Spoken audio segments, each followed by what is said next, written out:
Hello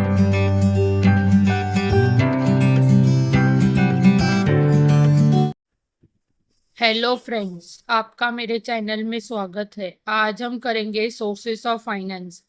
12th standard SP का ये chapter है, sources of finance. Finance hold the key और to all business activity.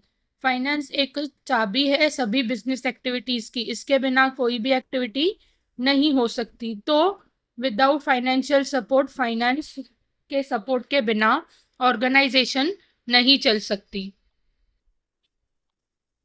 Okay, without financial support और organisation नहीं sir चल सकती।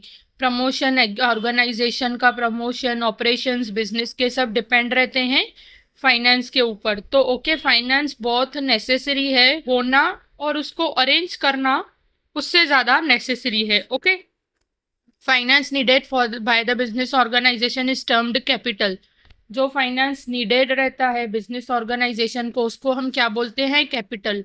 Every business organisation need certain capital for its activities. हर किसी ऑर्गेनाइजेशन को अपनी एक्टिविटीज के लिए कैपिटल लगता है। Joint stock company modern business organisation है, उसको ह्यूज बिजनेस कैपिटल लगता है फॉर्मेशन के लिए। Okay, for capital for business. The huge capital collection of a capital formation has special significance in the management of joint stock company. अगर अब properly हमने collect किया कैपिटल, और कलेक्ट करने के बाद वो अरेंज किया प्रॉपरली, तो वो हमारे नेसेसरी नीड में आता है कंपनी के। Okay, joint stock company collect funds from different sources. एक ही सोर्सेज से नहीं लेती है जॉइंट स्टॉक कंपनी, डायरेक्ट अलग अलग सोर्सेज से लेती है कैपिटल। ओके, क्या क्या कैपिटल कहाँ से लेती है? एक ओन्ड फंड, एक बोरोड फंड्स। ओन्ड फंड्स मतलब जो अपने रेस किए हुए हों, और बोरोड फंड्स मतलब किसी से बोरो किया हुआ हो।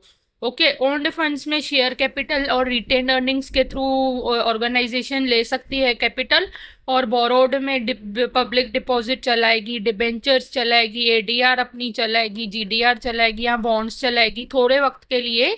ये होते हैं। और owned capital life time company के लिए होते हैं, जब तक कंपनी की लाइफ रहेगी तब तक ओन्ड कैपिटल रहेगा।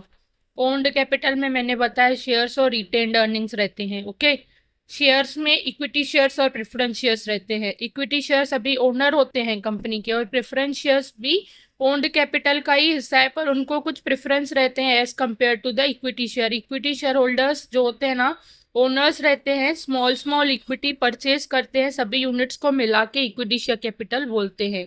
और प्रेफरेंस शेयर्स वो होते हैं, शेयर्स ही होते हैं ये भी, पर डिविडेंड पे प्रेफरेंस करते हैं। पहले इनको डिविडेंड दिया जाएगा, प्रेफरेंस इंजॉय करते हैं डिविडेंड पे, रीपेमेंट पे, और फाइंडिंग अप होगी तो कंपनी तभी भी ये इंजॉय करते हैं। तो ये क्या है? ये भी शेयर्स ही हैं, पर प्रेफरेंस हैं। The above sources of finance में external, internal. Internal company internal से भी ले सकती है, एक्सटर्नल से भी ले सकती है। एक्सटर्नल तभी लिया जाता है जब भी आउटसाइडर से लिया जाता है, और इंटरनल तभी लिया जाता है जो विद इन ऑर्गेनाइजेशन से लिया जाता है। ओके, ये आपने डायग्राम और मीनिंग सोर्सेस ऑफ फाइनेंस की समझी। इससे आगे के टॉपिक्स में आगे वीडियो डाल दूंगी। Thanks for watching. अगर आपको कोई डाउट हो तो आप कमेंट के थ्रू पूछ सकते हैं। Thanks for watching. Like, subscribe and share my channel. Thank you.